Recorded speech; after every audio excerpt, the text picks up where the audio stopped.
Bom dia a todos vocês, que Jesus derrame sobre nós as suas bênçãos de entendimento, sabedoria e paz. Hoje nós vamos falar sobre Mateus 24, de 1 a 13, e o título é o fim do mundo? Para esse título existe muita curiosidade, porque nós estamos passando por um momento muito difícil, um momento que a gente não tinha visto antes, com tantas mortes, com tantas guerras, tantas privações que as pessoas estão passando. A vida das pessoas mudou completamente nesta nossa época. Agora, o que nós queremos alertar hoje é que nas redes sociais está cheio de shows sobre o fim do mundo, que são shows que parecem aparentemente maravilhosos, mas não é um show para ensinar a palavra de Deus, mas sim um show para o sensacionalismo. E esse tipo de show que a gente vê com imagens gráficas, imagens surreais, enfatizando o final do mundo, não é aquilo que Jesus pôs aqui no Evangelho. A gente tem que tomar muito cuidado com o sensacionalismo. Qual é a intenção da pessoa fazendo esse tipo de show? Será que a pessoa está evangelizando pela palavra, por aquilo que está escrito na palavra de Deus? Ou será que a pessoa está procurando outras coisas? A gente não deve julgar, mas no que diz respeito à palavra de Deus, nós temos que ser seletivos. Essas pessoas que se dizem ser profetas, por exemplo, olha, tem muita responsabilidade aí para a pessoa dizer que é um profeta. Agora, Jesus também ensina na palavra de Deus como reconhecer os profetas e os falsos profetas. Então, vamos tomar muito cuidado, porque nós precisamos de evangelização, não de sensacionalismo. Nós precisamos aprender sobre o final do mundo, que é para a gente melhorar, não para ficar com medo, alarmado ou coisa parecida. Então, nós temos que sempre basear os nossos ensinamentos naquilo que está na palavra de Deus e não naquilo que o homem está falando. Esse capítulo começa dizendo que Jesus saiu do templo e começou a conversar com os apóstolos. Só para relembrar, no capítulo anterior, foi declarado que Deus estava se afastando do templo, porque o templo não estava correspondendo à palavra de Deus. E aqui vai começar com ele saindo desse templo e olhando para as construções desse templo. Então vamos primeiro à palavra de Deus. Leitura de Mateus 24, de 1 a 13. Jesus saiu do templo e, enquanto caminhava, seus discípulos aproximaram-se dele para lhe mostrar as construções do templo. Vocês estão vendo tudo isto? Perguntou ele. Eu garanto que não ficará aqui pedra sobre pedra, serão todas derrubadas. Tendo Jesus se assentado no Monte das Oliveiras, os discípulos dirigiram-se a ele em particular e disseram: Dize-nos, quando acontecerão essas coisas? E qual será o sinal da tua vinda e do fim dos tempos? Jesus respondeu: Cuidado, que ninguém os engane. Pois muitos virão em meu nome dizendo, eu sou Cristo, e enganarão a muitos. Vocês ouvirão falar de guerras e rumores de guerras, mas não tenham medo. É necessário que tais coisas aconteçam, mas ainda não é o fim. Nação se levantará contra nação e reino contra reino. Haverá fomes e terremotos em vários lugares. Tudo isso será o início das dores. Então eles os entregarão para serem perseguidos e condenados à morte. E vocês serão odiados por todas as nações por minha causa. Naquele tempo, muitos ficarão escandalizados, trairão e odiarão uns aos outros. E numerosos falsos profetas surgirão e enganarão a muitos. Devido ao aumento da maldade, o amor de muitos esfriará, mas aquele que perseverar até o fim será salvo. O templo começou a ser construído no governo do rei Herodes, o Grande, por volta de 20 anos antes de Cristo. E depois ele foi destruído pelos romanos aos 70 anos depois de Cristo. Observem bem os detalhes desse templo, todo revestido exteriormente em ouro, e até ali naquelas partes das colunas, as portas menores, tudo era revestido com ouro. Então, quando o sol batia, esse detalhe de ouro refletia e era uma imagem assim muito linda de se ver. As paredes eram feitas de mármore branco e o templo poderia ser visto por quilômetros. E dentro também era muito mais rico, tinha muito mais decoração em ouro.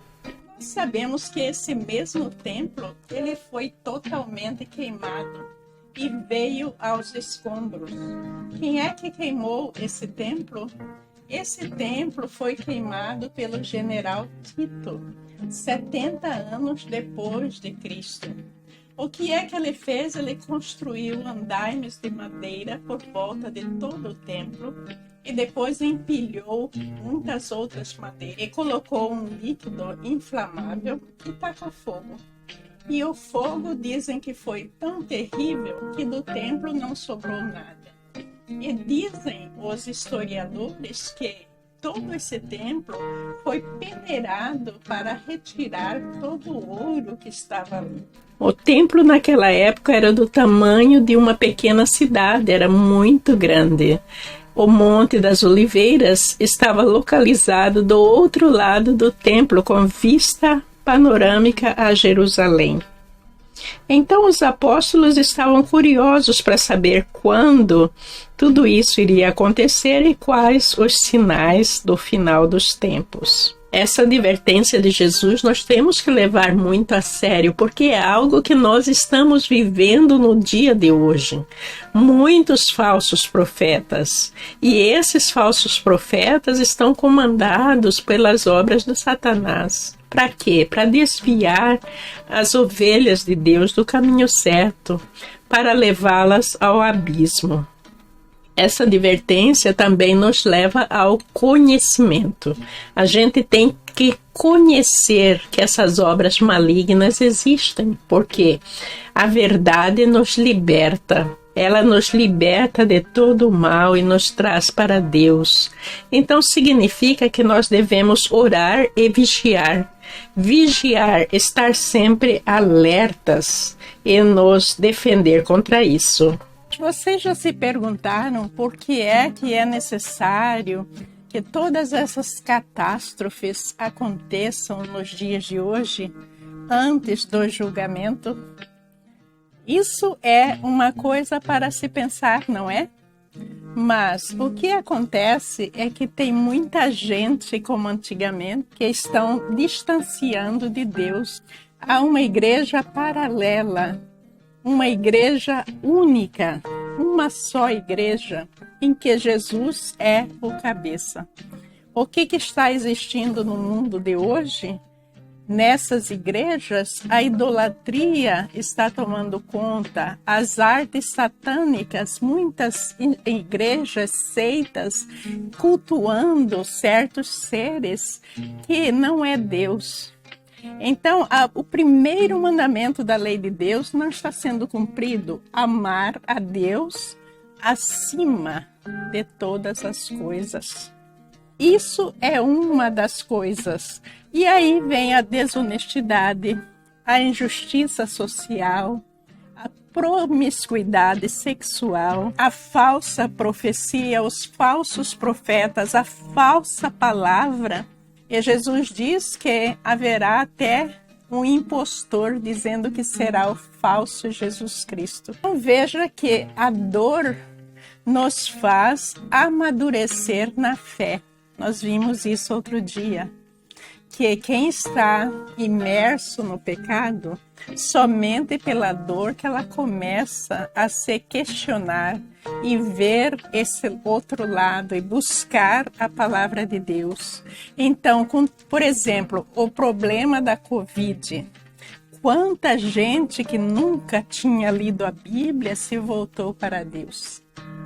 E quanta gente se afastou de Deus por causa do Covid. Mas veja que a incidência maior, eu acho, que as pessoas estão se questionando mais do porquê dessas catástrofes, do porquê de tantas mortes.